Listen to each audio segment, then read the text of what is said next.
User privacy issue का जो नया मुद्दा व्हाट्सएप के साथ शुरू हुआ है, उसने सिग्नल ऐप को अच्छा खासा फायदा पहुंचाया है। कल सिग्नल ऐप का रिकॉर्ड तोड़ डाउनलोड हुआ और इसको हैंडल करने के लिए उनके प्रवक्ता ने, उनके फाउंडर ने नए हायरिंग की घोषणा की ताकि वो इस चीज़ को हैंडल कर सके।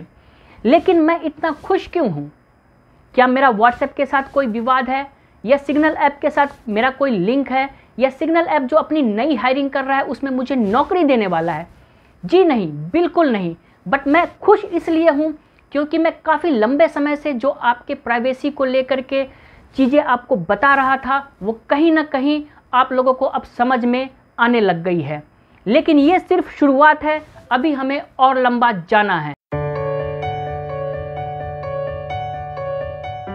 नमस्कार मित्रों, वीडियो के मेन मुद्दे पे जाने से पहले आपको और आपके समस्त परिवार को मकर संक्रांति और लोहड़ी की हार्दिक शुभकामनाएं। दोस्तों, वीडियो जो है 50-100 व्यू पे जाते जाते मर जाता है, तो इसलिए आपसे गुजारिश है कि आपका प्रमोट करना, शेयर करना और लाइक करना बनता है। धन्यवाद। लोगों का कहना है कि किसी की बात मानो न मानो, अपने बड़ों की बात जरूर मानो। और बड़े जब खास दिग्गज टेक्नोलॉजी के उद्घोषक हों, जिनका काम ही टेक्नोलॉजी का निर्माण करना है और दिन रात टेक्नोलॉजी से खेलना है, वो अगर ऐसी बात कहें और हम ना माने, हमारी ऐसी मजाल क्या। तो दोस्तों, हम सभी ने जिस तरीके से सिग्नल ऐप को अपने मोबाइल पे, अपने डेस्कटॉप पे डाउनलोड कर लिया है और यूज़ करना स्टार्ट कर दिया है, तो आइए चलिए कुछ फीचर्स मैं आपको इसके बताता हूँ। जो सबसे बेहतरीन फीचर लगा इसका, मुझे ये लगा कि ये आपको किसी भी प्रकार का कोई भी एड्स नहीं दिखाता। आप अपने मोबाइल में कोई भी एप्लीकेशन डाउनलोड किए हुए हैं तो आपको वो निरंतर कोई ना कोई पॉपअप देता रहता है, एड्स देता रहता है। तो इसका कोई भी इस तरीके के ऐड से लिंक नहीं है। दूसरी चीज़ ये कि ये किसी भी प्रकार के ट्रैकर्स को इजाज़त नहीं देता है अपने एप्लीकेशन में कि वो इंजेक्ट हो सके और वो यूजर्स के एक्टिविटी को ट्रैक कर सके। तो चलिए थोड़ा ट्रैकर को और भी अच्छे तरीके से समझते हैं।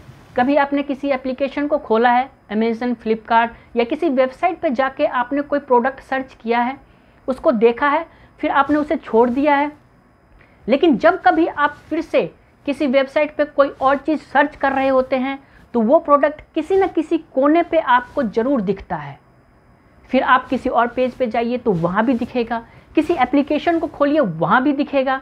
तो ये एक्चुअली ट्रैकर है जो आपके एक्टिविटी को ट्रैक करते हुए, पुराने रिकॉर्ड से मैच करते हुए आपको हमेशा वो पॉपअप दिखाता रहता है, ऐड दिखाता रहता है, और तब तक दिखाता रहता है जब तक आप उसे खरीद नहीं लेते या उसके अंदर अपना इंटरेस्ट जो है वो शो नहीं कर देते।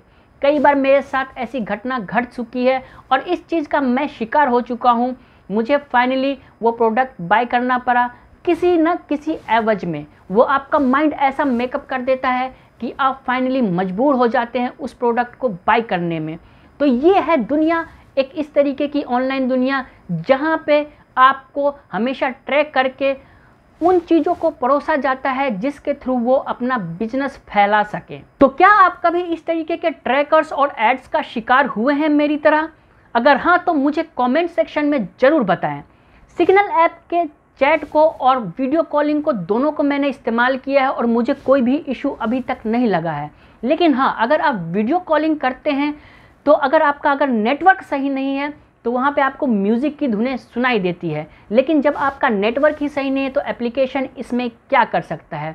लेकिन आगे आने वाले टाइम में हमें यही देखना है कि जिस तरीके से यूज़र धड़ाधड़ व्हाट्सएप को अनइंस्टॉल करते हुए, डिलीट करते हुए इसके प्लेटफॉर्म को अडॉप्ट कर रहे हैं, इसको इंस्टॉल कर रहे हैं, तो क्या सिग्नल ऐप इस चीज़ के लिए तैयार है, इतने बड़े यूजर्स को एकोमोडेट करने के लिए और उनको अपनी सर्विस देने के लिए? दोस्तों, अगर मैं इन सारी चीज़ों को दरकिनारा करते हुए अगर आपको अपना ओपिनियन बताऊं तो मैं यही कहूँगा कि मैं बहुत खुश हूँ इस टाइम पे, क्योंकि इतने टाइम से जो भी कंसर्न प्राइवेसी से रिलेटेड मैं आप लोगों के लिए उठा रहा था, जो भी चीज़ें मैं अपने वीडियो के थ्रू बता रहा था, वो कहीं ना कहीं अब आप लोगों को समझ में आने लग गई है, वो अब सार्थक होने लगा है।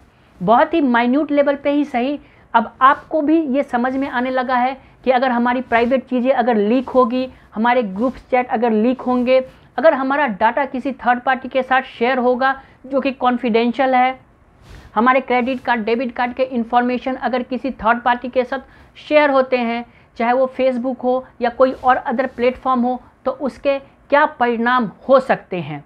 बाद बाकी आप कमेंट सेक्शन में मुझे अपना व्यूज़ ज़रूर बताएं। धन्यवाद।